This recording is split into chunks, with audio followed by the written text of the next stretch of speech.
It's time for This Week in Nerd News, episode 19. The San Diego Comic-Con special double feature. This Week in Nerd Movie News. At Comic-Con, Marvel showed off a lot of stuff from its upcoming movies. The showstopper is almost certainly Joss Whedon announcing the official title of Avengers 2, Avengers: Age of Ultron. Comic book fans are probably already shitting themselves as we speak. For those not in the know, Ultron is a badass, super powerful, crazy smart robot with an exoskeleton of adamantium. Basically, this means Joss Whedon gets to have the Avengers fight a Jaeger. Curiously, little news was shared about the upcoming Ant-Man movie. Hank Pym, the first and most famous Ant-Man, was also the creator of Ultron in the comics. The director of Ant-Man, Edgar Wright, says Hank Pym will appear in the Ant-Man movie, but meanwhile, Whedon said about Avengers 2, quote, "We don't have to have him. You'll have to wait and see, but you don't need a Pym to create an Ultron." It'll be interesting to see the direction they take with this film, and the equal levels of fan bitching and Whedonite contortioning that are gonna go on to explain the choices made here. During the Guardians of the Galaxy panel, Djimon Hounsou described his character as, quote, "a great ally to Ronan and Thanos." Thanos being the big purple CGI thing that showed up after the end credits for the Avengers. Could this mean we're seeing Thanos on the big screen even sooner than we thought? In an attempt to not get totally upstaged by Marvel, Warner Bros. And DC Comics announced that Man of Steel won't get a direct sequel. Instead, it gets something potentially better. The next movie will be the long-awaited Batman vs. Superman crossover, a smarter way for Warner Bros. To test the waters for a DC team-up film. You know, as opposed to jumping straight to the Justice League movie and fucking it all up. Also, there'll be a Flash movie after Batman vs. Superman, but before Justice League, because why not? You know that ultra nerdy friend who hasn't seen the light of day in 9 years because they've been too busy playing World of Warcraft? If you don't, you are that friend. Well, you might actually be able to finally get them to leave the house to see World of Warcraft, the movie, because that's going to be a thing now. Because that's what everyone who's still playing World of Warcraft is interested in. The story. Oh, and also passively watching someone else play it. The new Godzilla look was revealed, and it looks pretty awesome. Well, much better than America's previous attempt at a Godzilla, at least. Look at this picture. Look at this picture and know we have peaked. No greater nerd picture or cast will ever happen.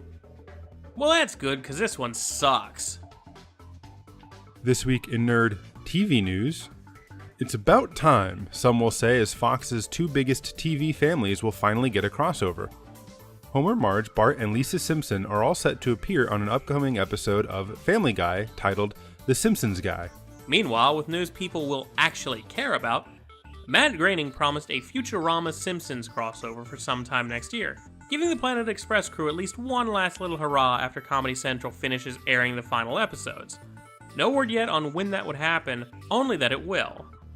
Speaking of Seth MacFarlane-produced shows, he is teaming up with famed astrophysicist Neil deGrasse Tyson to remake Cosmos. The miniseries was originally hosted by the late great Carl Sagan and is credited with inspiring a generation of scientists and engineers, in addition to raising the general level of understanding of our universe.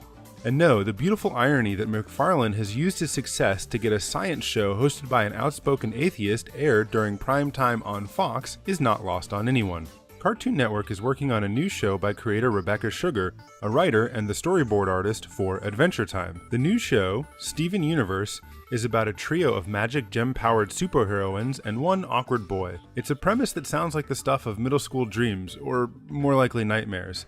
Either way, it should be a lot of quirky fun. This week in nerd video game news, Microsoft has been making attempts to double back on Xbox One policies for a while now. The latest change, Microsoft will reverse course on its indie game policies, allowing indie game developers to digitally publish games through the Xbox Live Marketplace without requiring a publishing partner. Microsoft is trying to regain some of the indie cred that Sony has been so zealously hoarding for themselves, but no idea if this will work out for them.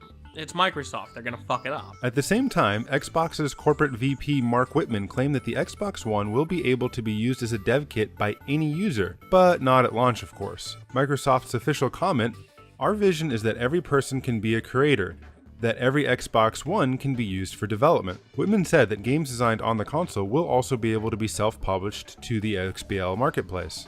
In addition, he said that signing up as a developer to get the dev kit will be very simple, and promised more info at Gamescom later this year. Meanwhile, Nintendo has been trying to be more accommodating to indie developers themselves, revealing Unity for Wii U and Nintendo Web Framework, and has sent out free development kits to developers, unless the developer is located in Japan. A questionnaire making the rounds on Twitter clearly shows we, being Nintendo, are not accepting applications from developers located in Japan at this time. Stop following Microsoft's lead, Nintendo! If you're still walking through the world with blinders on, doubting the disruptive force that the mobile market has had on the gaming industry, EA has some news for you. In its recent quarterly financial statement, they have announced that, quote, Apple was EA's biggest retail partner as measured by sales. The App Store even made more money than their own Origin service where, they charge full retail price but just keep all the money. That's all for this week. Make sure to hit subscribe to get all of the latest episodes. You can check out all of our shows, including our weekly podcast at jasonsquared.com. You can also like us on Facebook at www.facebook.com/JasonSquaredShow. You can follow me on Twitter at Jason A. Guerra. You can follow my individual Twitter at JasonH2. And you can follow both of us at Jason2Show, also on Twitter. And if you insist on using crappy old email, you can reach us at jasonsquaredshow@gmail.com.